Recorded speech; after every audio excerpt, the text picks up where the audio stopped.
A while back, I read an article on Inc.com that was truly insightful. I added it to my commonplace book, and I refer to it often.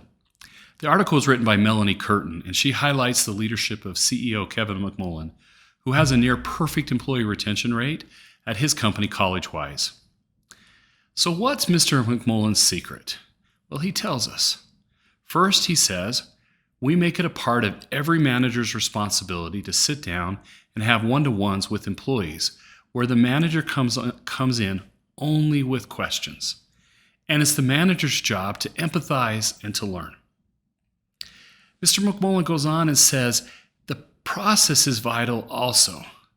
He says, the worst thing you can do is say, hey, I don't have one-on-ones because I have an open door policy. I'm paraphrasing here. He says, that puts all the onus on the employees. Quote, if the manager goes first, most people will walk through that door and share their feedback, end quote. I encourage you to read Curtin's full article, and there are some really great takeaways from the piece, and here are mine. Number one, employees will share feedback, but only when the manager goes first.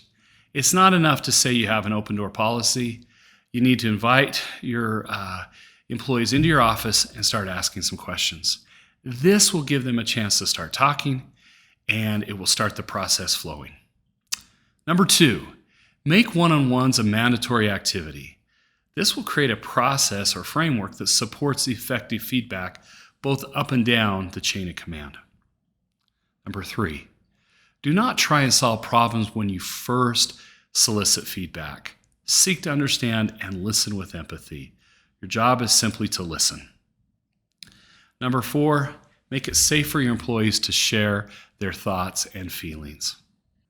Let me conclude by saying one-on-ones need to be a mandatory activity in most organizations because they create the virtuous feedback cycle that we know drives employee engagement and drives the employee experience in positive ways.